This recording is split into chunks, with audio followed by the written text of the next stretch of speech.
PLT Dirjen Imigrasi Safar Muhammad Goda menyatakan pencekalan terhadap Harun Masiku sudah berakhir sejak 13 Januari 2021. Dan ini artinya Harun Masiku tidak dicegah untuk berpergian ke luar negeri sampai ada permintaan baru dari pihak KPK.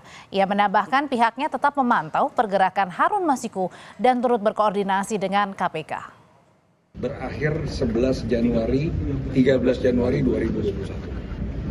Kita melakukan pemantauan, tetap melakukan pemantauan dan koordinasi apabila ada informasi tersebut. Namun kewenangan tersebut adalah kewenangan daripada instansi pemohon yang menangani kasus tersebut. Terakhir komunikasi berdasarkan surat dari kita mempertanyakan kembali status daripada pencegahan Harun Masiku dengan surat pada tanggal 11 Desember 2024. Hanya tidak dicegah. Berarti orang ini tidak dicegah untuk bepergian ke luar negeri. Sementara juru bicara KPK Tessa Mahardika dalam keterangan resminya kepada Kompas TV menyebut tidak diperpanjang dan tidak berbatas waktu DPO itu di dalam negeri. Red notice untuk penegak hukum internasional atau Interpol tinggal diamankan dan diserahkan kepada aparat penegak hukum bila ditemukan. Lalu apa poin-poin pemeriksaan mantan Menkumham Yasona Lawli terkait dengan buronnya Harun Masiku? Kita tanyakan ke jurnalis Kompas TV, Niputu Trisnanda. Putu, pemeriksaan sudah selesai bagi Yasona Lawli. Apa poin-poin penting pemeriksaan untuk Yasona hari ini? Tentu saja poinnya ada dua, yakni terkait dengan bagaimana pergerakan dari Harun Masiku ketika sudah dinyatakan sebagai buron atau dinyatakan sebagai DPO di masa Yasona Lawli ini masih menjabat sebagai Menteri Hukum dan HAM. Kemudian juga secara administratif ini juga ditanyakan oleh KPK kepada Yasona Lawli karena Yasona Lawli ini juga merupakan Ketua DPP PDI Perjuangan bidang hukum. Jadi kalau tadi diperiksa sekitar hampir 7 jam, Yasona ini dicecar dengan beberapa pertanyaan. Yang pertama misalnya kaitannya soal Yasona sebagai Ketua DPP bidang hukum, begitu tadi disampaikan oleh Yasona, ini berkaitan dengan sebetulnya terkait dengan penetapan caleg pergantian sementara atau PAW karena sebelumnya Yasona juga sempat memberikan surat atau mengirim surat kepada Mahkamah Agung terkait dengan bagaimana sistem yang seharusnya dilakukan atau mencari dasar hukum terkait dengan penetapan pergantian calon legislatif yang berhalangan tetap, yakni meninggal dunia dalam hal ini dan kemudian akan digantikan oleh Harun Masiku. Ini disuratkan atau dikirimkan suratnya oleh Yasona Lawli untuk mengetahui sebetulnya peraturannya seperti apa karena ada ambiguitas antara pemahaman dari DPP Partai PDI Perjuangan dengan KPU pada saat itu sebagai penyelenggara pemilu.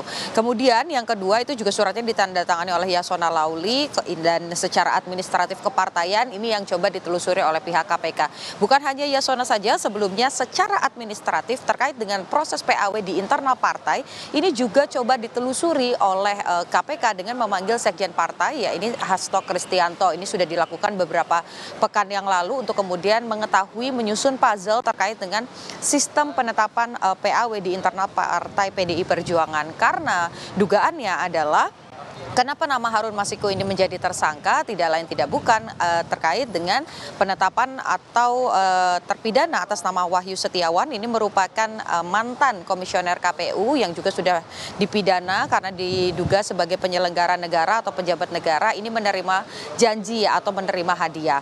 Nah, selain di sisi administratif ini juga ditanyakan terkait dengan keberadaan Harun Masiku pada saat dinyatakan sebagai buron atau masuk dalam daftar pencarian orang DPO. Jadi pada saat itu Harun Masiku ini kurang lebih mulai dinyatakan sebagai buron pada tahun 2020, tepatnya pada 8 Januari begitu ya.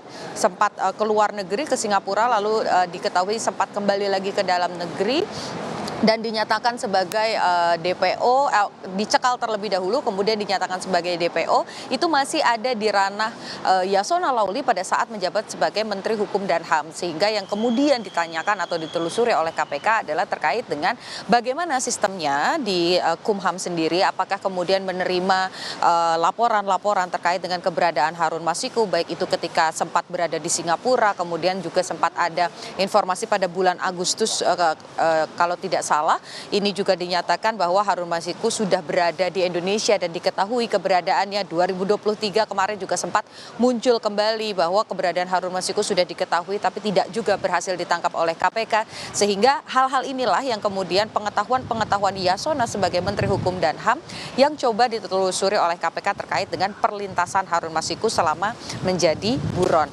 Karena yang kemudian ramai juga pencarian soal Harun Masiku tentu saja ini berkaitan dengan proses pencekalan. Karena beberapa hari yang lalu sempat disampaikan oleh Dirjen dari Pemasyarakatan bahwa tidak ada status pencekalan dari Harun Masiku. Tapi kemudian KPK melalui juru bicaranya Tessa Mahardika ini sudah menjamin bahwa walaupun tidak dicekal tapi status DPO dan juga red notice dari Harun Masiku ini masih aktif karena tidak diperpanjang tapi tidak ada batas waktunya. Jadi sampai nanti berhasil diringkus oleh KPK maka status red notice dan juga DPO dari Harun Masiku ini masih berlaku. Itu pembelaan dalam tanda kutip yang kemudian disampaikan oleh KPK bahwa tanpa dicekal dengan adanya nama Harun Masiku di dalam daftar pencarian orang ini merupakan dasar hukum yang kemudian dipegang oleh aparat penegak hukum di dalam negeri. Kemudian red notice ini merupakan dasar hukum yang dipegang oleh aparat penegak hukum di luar negeri.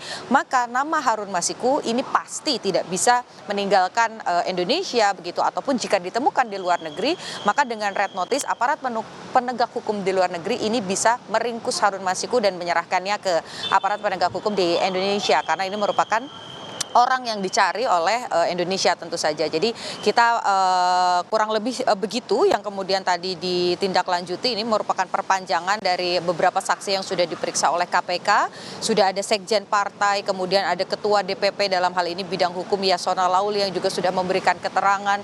Tadi disampaikan oleh Yasona bahwa proses pemeriksaannya sebagai saksi ini berjalan dengan profesional begitu. Kemudian red notice dan juga DPO ini masih berlaku ya harapannya tentu saja dengan saksi-saksi yang terus diperiksa, kemudian ada red notice, ada DPO, Harun Masiku bisa segera didatangkan ke Gedung Merah Putih KPK untuk mempertanggungjawabkan yang sudah dilakukan jika memang ada bukti, dua alat bukti yang cukup untuk menyatakan bahwa Harun Masiku ini terlibat dengan perkara Wahyu Setiawan di mana ada dugaan pemberian janji atau hadiah yang kemudian ini berkaitan dengan sistem pergantian calon legislatif, yakni yang digantikan Harun Masiku yaitu caleg yang meninggal dunia. Jadi kita masih menanti apakah kemudian KPK dengan hasil pemeriksaan Yasona selama 7 jam ini cukup untuk mencari di mana keberadaan Harun Masiku dan membawanya ke Gedung Merah Putih KPK untuk diperiksa lebih lanjut. Audrey. Setidaknya ada 2 orang internal di DPP Perjuangan yang diperiksa terkait dengan kasus Harun Masiku yang menjadi buron. Ada hari ini Yasona Lauli, sebelumnya ada Sekjen PD Perjuangan Hasto Kristianto. Terima kasih laporannya langsung dari Gedung KPK, Niputu Trisnanda.